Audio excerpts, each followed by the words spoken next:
नमस्कार. मी भाऊ तोरसेकर. तुम्ही बघत आहात प्रतिपक्ष. तुम्ही बघत आहात प्रतिपक्ष. मित्रांनो, आज महाराष्ट्राच्या निकाला संदर्भात इंडी अलायन्स मध्ये, म्हणजे महाराष्ट्रातली महाविकास आघाडी आणि राष्ट्रीय पातळीवरची इंडी अलायन्स, या दोघांमध्ये महाराष्ट्राच्या विधानसभा निवडणूक निकालांनी जो भूकंप आणलेला आहे, जी सुनामी आणलेली आहे, त्याची लाट कुठपर्यंत गेली आहे ते समजावण्याचा माझा हेतू आहे. आणि हे माझ्या गेल्या 15 दिवसातल्या वेगवेगळ्या व्हिडिओमधून त्याचे संदर्भ येऊन गेलेले आहेत. 13 दिवस जवळजवळ निकाल लागल्यापासून इतक्या प्रचंड बहुमताचं सरकार बनायला विलंब झाला, यावरून हलकल्लोळ माजवला गेला. पण तो हलकल्लोळ माजवणाऱ्यांकडे दुर्लक्ष करून भारतीय जनता पक्ष किंवा महायुती आरामात संथपणे आपलं काम करत होती आणि बाकीच्या मीडियामधून किंवा विरोधी पक्षातून त्यावर दुगाण्या झाडल्या जात होत्या. तेव्हा प्रत्येक वेळेला हा विलंब कसा राजकीय हेतूने केला जातोय हे मी वारंवार सांगत होतो. सरकार बनवायला वेळ झाला की वेळ लावण्यात आला. सरकार बनवणं चाललं होतं की एक तमाशा फड रंगवण्यात आला होता, असा हिंदी मी व्हिडिओ केला होता. जे सरकार बना रहे थे या नौटंकी खीच लंबा खीच रहे थे, नाटक अधिक लांबण लावल्यासारखं नाटक चाललं होतं. हे मी माझ्या व्हिडिओतून वारंवार बोललो आणि त्याची मीमांसा पण मी केली होती की हा जो प्रचंड विजय आहे, अभूतपूर्व विजय आहे, तो अशा रीतीने साजरा करायचा की त्याचा प्रभाव येणाऱ्या विविध राज्यांच्या विधानसभा निवडणुकांवर आणि मतदानावर पडला पाहिजे. आणि त्यासाठी महाराष्ट्रातला विजय असा दणदणीत साजरा करायचा की लोकांचे डोळे दिपले पाहिजेत. येऊ घातलेल्या दिल्ली, बिहार वगैरे वगैरे राज्यातल्या ज्या विधानसभा निवडणुका आहेत, तिथले विरोधी पक्ष, भाजप विरोधक आणि मतदार यांचे डोळे दिपवून टाकणं, यासाठीच हा विलंब केला जातोय की इतका भव्य शपथविधी समारंभ करायचा की त्याचा प्रभाव पुढच्या 4-5 महिने, 6 महिने चालू राहायला पाहिजे. तो धागा पकडून पुढच्या 2-4 विधानसभा निवडणुका सहजगत्या दणदणीत यशाने जिंकायच्या, हे लक्ष डोळ्यासमोर ठेवून भारतीय जनता पक्ष सरकार बनवण्यामध्ये जाणीवपूर्वक वेळ काढूपणा करतोय, हे मी परत परत सांगत होतो आणि आता त्याचे परिणाम दिसायला लागले. मित्रांनो, ती सुनामी आठवते तुम्हाला 2005 मधली? इंडोनेशियाच्या एका किनाऱ्यावर समुद्राच्या आत जो भूकंप झाला, ज्वालामुखी उफाळला, त्यातून जी समुद्राची प्रचंड मोठी लाट उसळली, ती पश्चिम दिशेने येता येता भारताच्या दक्षिण राज्यांना, तमिळनाडू, केरळ वगैरे ओलांडून पार आफ्रिकेपर्यंत गेली होती. भारताच्या तमिळनाडू आणि केरळमध्ये सुद्धा त्या लाटेने अनेक घरदार, शेती बुडवली होती, माणसं बुडवून मारली होती. सुनामी अशी असते. आणि म्हणून लाट आणि सुनामी यात फरक असतो. महाराष्ट्रात, हरियाणामध्ये भाजपच्या लोकप्रियतेची लाट होती, त्याचा फायदा भाजपला निर्विवाद बहुमत मिळण्यात झाला. आणि मी तेव्हाच म्हणालो होतो की याचा प्रभाव आता महाराष्ट्रात दिसेल आणि महाराष्ट्रात, हरियाणात सुरू झालेली सुनामी महाराष्ट्रात प्रचंड मोठी उसळी मारून आली आणि त्याच्यामध्ये सगळेच्या सगळे विरोधी पक्ष, छोटे मोठे असतील, भाजप विरोधक असतील, ते जवळजवळ वाहून गेले. महाविकास आघाडीची तर धुळझाण उडाली, नाका तोंडात पाणी गेलेलं आहे. लोकसभेला सगळ्यात जास्त जागा मिळवल्या म्हणून आपणच महाराष्ट्रातला सगळ्यात मोठा भाऊ झालो म्हणून मिरवणारे जे काँग्रेस नेते होते, त्यांच्या नाका तोंडात इतकं पाणी गेलंय की कोणी मुख्यमंत्री व्हायचं यावरून भांडणारे लोक आता काँग्रेसला निदान विरोधी नेतेपद मिळावं यासाठी संघर्ष चालू आहे आणि ते विरोधी नेतेपद हक्काने मिळणं शक्य नाहीये. शिवसेना असो, पवारांची राष्ट्रवादी असो किंवा काँग्रेस पक्ष असो, या सगळ्यांना आपल्याला जिंकता आलेल्या आमदार संख्येवरून हक्काने विरोधी पक्ष मागणं सुद्धा अशक्य आहे. कारण ती संख्या 29 आमदारांची आहे आणि यापैकी कोणालाही 20चा आकडा पार करता आलेला नाही. उद्धव ठाकरे 20 जागांवर आहेत, काँग्रेस 16 जागांवर आहेत आणि शरद पवार अवघ्या 10 जागांवर आहेत. तरीही मेहरबानी म्हणून भिकेचा तुकडा टाकावा तसं भाजपने विरोधकांना अधिकृत विरोधी नेतेपद बहाल करायचं ठरवलंय आणि एक प्रकारे काँग्रेस आणि उबाठा शिवसेना यांच्यात एकमेकावर लठ्ठालठ्ठी लावून दिलेली आहे. पण असो, तो वेगळा विषय. अशी जी सुनामी आहे ती मी तुम्हाला सांगितलं की इंडोनेशियात सुरू झाली, भारतीय दक्षिण भारताचा भाग ओलांडून आफ्रिका खंडापर्यंत जाऊन पोहोचली. सुनामी ही तशी असते मित्रांनो. आणि म्हणून हरियाणातून आलेली सुनामी ही महाराष्ट्र विधानसभेत दिसली आणि आता ती सुनामी, तिची उंच लाट ही 2 महिन्यात होणाऱ्या दिल्ली विधानसभेच्या दारात जाऊन पोहोचलेली आहे. दिल्ली विधानसभा निवडणुकीला ही महाराष्ट्रातली सुनामी धडका द्यायला लागली आहे. तसं बघायला गेलं तर गेल्या 2 विधानसभा निवडणुकांमध्ये आम आदमी पार्टी केजरीवाल यांनी प्रचंड म्हणजे जवळजवळ सगळ्या जागा जिंकल्या. 70 मध्ये 67, 70 मध्ये 63, असं गेल्या 2 निवडणुकीत केजरीवाल यांनी जो विजय मिळवला आहे. या वेळेला आपल्याला सत्ता तरी कायम ठेवता येईल का आणि 70 मधल्या 35-36 तरी जागा जिंकता येतील की नाही याची भ्रांत केजरीवालना पडलेली आहे. दुसरीकडे काँग्रेस पक्ष तर गेल्या 2 विधानसभा निवडणुकीमध्ये पुरता सुपडा साफ होऊन गेला, नामोनिशाण संपलेले. काँग्रेसमधले बहुतांश दुय्यम नेतृत्व करणारे कार्यकर्ते वगैरे हे एक तर भाजपात गेलेत किंवा आम आदमी पार्टीत निघून गेलेत. नाव घेण्यासारखा कोणी काँग्रेसमध्ये दिल्ली पक्षात, दिल्लीच्या संघटनेमध्ये राहिलेला नाही. आणि अशी ही सुनामी महाराष्ट्रातली फेब्रुवारी महिन्यात होणाऱ्या दिल्लीच्या विधानसभा निवडणुकीला जाऊन धडकलेली आहे. आणि नुसती धडकली असं नाही, आम आदमी पार्टी पुरता पण तो भीती नाहीये.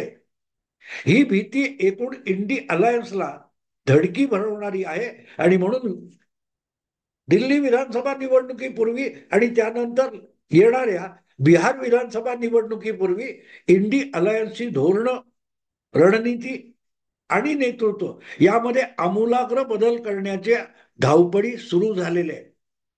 अचानकपणे राहुल गांधींच्या विरोधात इंडी अलायन्समध्येच विरोधाचा सूर उमटू लागलेला आहे. बास झालं राहुल गांधींचं नेतृत्व, बास झालं इंडी अलायन्सला काँग्रेसचं नेतृत्व. भाजपशी टक्कर द्यायची असेल तर काँग्रेसकडे इंडी अलायन्सचं नेतृत्व असता कामा नये. एखादा समर्थ नेता जो भाजपला निदान आपल्या राज्यामध्ये दणका देऊन पराभूत करू शकतो, अशा नेत्याकडे इंडी अलायन्सचं नेतृत्व असलं पाहिजे, असा सूर उमटायला लागला. माझ्या माहितीप्रमाणे तृणमूल काँग्रेसचे एक खासदार आहेत लोकसभेचे, जे मुळात भाजपमधले, त्यांचे वडील काँग्रेसचे बिहारचे मुख्यमंत्री होते, भागवत आझाद यांचे चिरंजीव कीर्ती आझाद हे 1983 साली जो विश्वचषक भारताने जिंकला त्या टीम मधले एक खेळाडू होते. पुढल्या काळात कीर्ती आझाद यांनी आपल्या वडिलार्जित काँग्रेस पक्षाशी नातं न ठेवता ते वाजपेयी आणि अडवाणी यांच्या भाजप पक्षामध्ये सहभागी झाले होते. आणि दिल्लीत त्यांचं जास्त वास्तव्य असल्यामुळे दिल्लीच्या क्रिकेटमध्ये त्यांचा आणि भाजपचे ज्येष्ठ नेते दिवंगत अरुण जेटली यांच्यात जो खटका उडाला होता, त्यामुळे कीर्ती आझाद यांना भाजप सोडावा लागला. ते बिहारमधून भाजपच्या नावाने, भाजपच्या तिकिटावर 2-3दा खासदार झाले होते. पण जेटलींबरोबर त्यांनी पंगा घेतला आणि पक्षामध्ये ते इतके एकाकी पडत गेले की त्यांना भाजपमधून बाहेर पडावं लागले. मग ते आधी काँग्रेसमध्ये गेले. काँग्रेसमध्ये काय डाळ शिजली नाही बिहारमध्ये. तेव्हा मग ममता बॅनर्जींच्या पक्षात ते यशवंत सिन्हा बरोबर गेले आणि आता गेल्या लोकसभा निवडणुकीत ते बंगालमधून, बिहारचे आहेत, राहणं दिल्लीत आणि बंगालमधून लोकसभेवर निवडून आलेले आहेत. आणि निवडून आलेले आहेत आणि भाजपचे कट्टर विरोधक आहेत. म्हणूनच त्यांनी ममता बॅनर्जींच्या उपकाराची फेड करावी म्हणून इंडी अलायन्सचं नेतृत्व हे राहुल गांधींपेक्षा ममता बॅनर्जी उत्तम रीतीने करू शकतात, हे वक्तव्य सगळ्यात पहिल्यांदा कीर्ती आझाद यांनी केलं आणि बघता बघता त्याला प्रतिसाद मिळायला लागला. या सगळ्या राजकारणाचा जो गदारोळ चालू आहे त्याची सुरुवात महाराष्ट्रातल्या सुनामी पर्यंत झालेली नव्हती, हे लक्षात घेण्यासारखं आहे. हरियाणातला पराभव सुद्धा काठावरचा आहे वगैरे वगैरे सारवासारव करण्यात आली, पण थेट इंडी अलायन्समध्ये त्या पराभवाचं खापर सुद्धा काँग्रेसवर फोडण्याची हिंमत पुन्हा इंडी अलायन्स मधल्या इतर पक्षांच्या प्रवक्त्यांनी केलेली नव्हती. ना तृणमूल काँग्रेसच्या नेत्यांनी केली होती, ना आरजेडीच्या नेत्यांनी केली होती, प्रवक्त्यांनी केली होती, ना समाजवादी पक्षाच्या प्रवक्त्याने केली होती. उलट लोकसभेमध्ये राहुल गांधींच्या बाजूला मांडीला मांडी लावून बसल्यासारखे अखिलेश यादव भाजपवर हल्ला चढवत होते. फैजाबाद मधून म्हणजे अयोध्या ज्या मतदारसंघात येते तिथले समाजवादी पक्षाचे खासदार लल्लन सिंग यांना तर राहुल गांधी आपल्या बाजूला बसवत होते.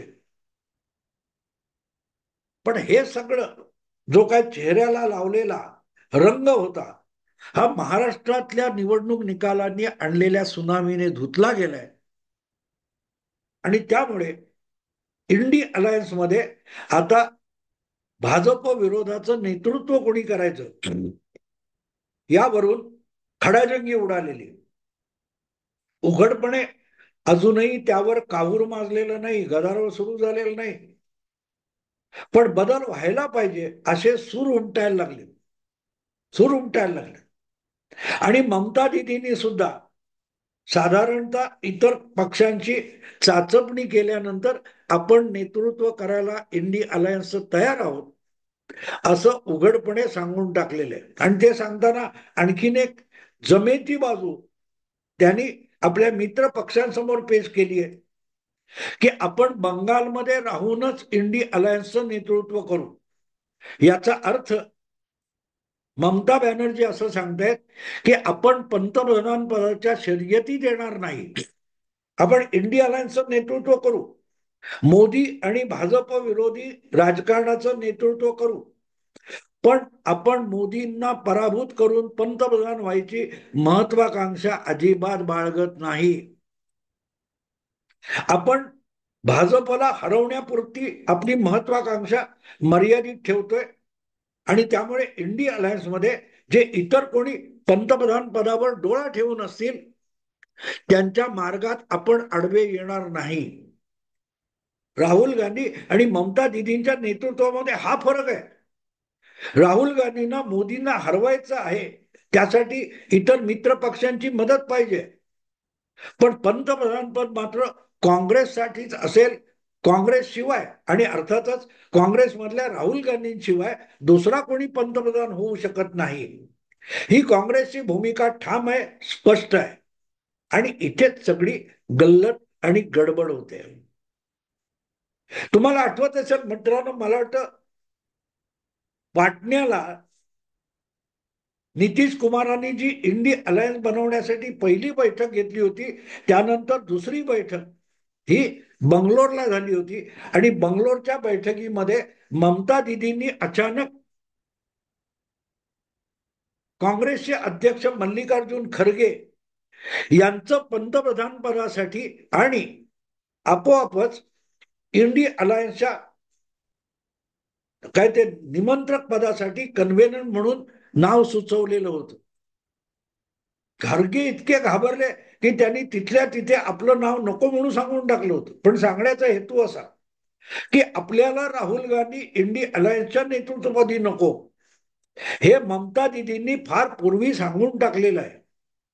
आणि ममता दिदींनी हे सांगितल्यावर त्याला तात्काळ अनुमोदन देणाऱ्यामध्ये आम आदमी पक्षाचे केजरीवाल होते. हा सगळा इतिहास मी मुद्दाम सांगतोय. आणि आता अशी परिस्थिती झाली आहे की जी महाराष्ट्र विधानसभेची सुनामी दिल्लीला जाऊन धडकली आहे, तेव्हा केजरीवाल सुद्धा अक्षरशः द्विधा मनस्थितीत आहेत की त्यांना खात्री वाटत नाही की आपण बहुमत तरी टिकवू का, आणि बहुमत टिकवण्यासाठी काँग्रेसला बरोबर घ्यायचं का. काँग्रेसला बरोबर घेतलं तर आपली मतं काँग्रेसकडे जातील, ती परत येतील का ह्याचा भरोसा नाही. लोकसभेच्या वेळेला परत एकदा आपण काँग्रेस बरोबर हातमिळवणी केली आणि दोघेही आपटलो. भाजपची मतं 54% लोकसभेला गेली, आपल्या मतामध्ये 20-30% घट झाली. यामुळे गडबडलेले केजरीवाल निर्णय करू शकत नाहीयेत. त्यांनी परस्पर आपले उमेदवार जाहीर करायला सुरुवात केली आहे आणि काँग्रेस तर स्वबळावर निवडणूक लढवण्याच्या तयारीत होती. त्यासाठी राहुल गांधी यांची दिल्लीपुरती पदयात्रा सुरू होणार होती. पण महाराष्ट्राच्या निकालांनी इंडी अलायन्समध्ये जी पळापळ सुरू झालेली आहे त्याचा पहिला परिणाम म्हणजे राहुल गांधी यांची दिल्ली विधानसभेच्या निवडणुकीच्या निमित्ताने सुरू होणारी दिल्ली मर्यादित पदयात्रा होती, ती तात्पुरती रद्द करण्यात आलेली आहे. शक्यतो आम आदमी पार्टी बरोबरच हातमिळवणी करून जागा वाटप करून विधानसभेची निवडणूक लढवावी इथपर्यंत काँग्रेसने आता शेपूट घातलेली आहे.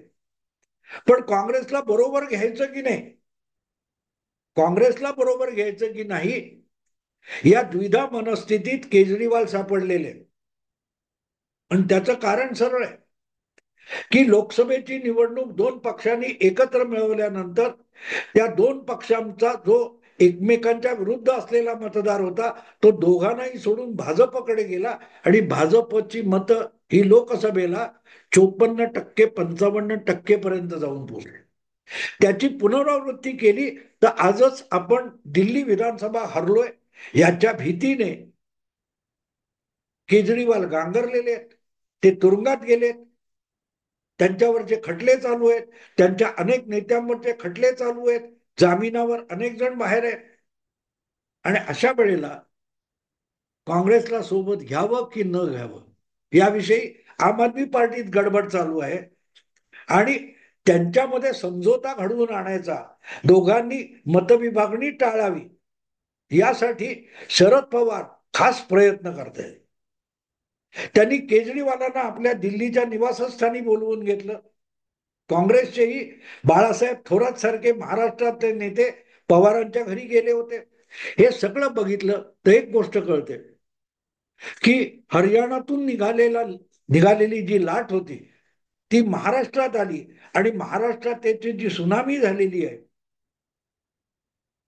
ती सुनामी पुढच्या अनेक राज्यामध्ये काँग्रेसला आणि इंडी अलायन्सला पूर्णपणे बुडवून टाकणार अशी भीती केवळ काँग्रेसला वाटते असं नाही, आम आदमी पार्टीलाही वाटायला लागले, इंडी अलायन्सलाही वाटायला लागले.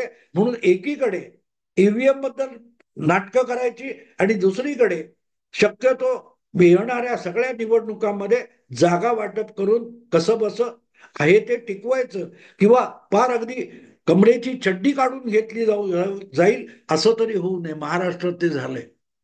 महाराष्ट्रामध्ये शरद पवार गट, उबाठा गट आणि काँग्रेस या तीनही पक्षांना त्यांच्या संसदीय जीवनातील सगळ्यात लाजिरवाण्या आकड्यावर येऊन थांबावं लागले. काँग्रेस कधीही 16 आमदार इतकी खाली घसरली नव्हती. शरद पवारांचा पक्ष कधीही 10 आमदारांइतका खाली घसरलेला नव्हता. आणि शिवसेना सुद्धा 20 आमदार इतकी खाली आलेली नव्हती 1990 पासून.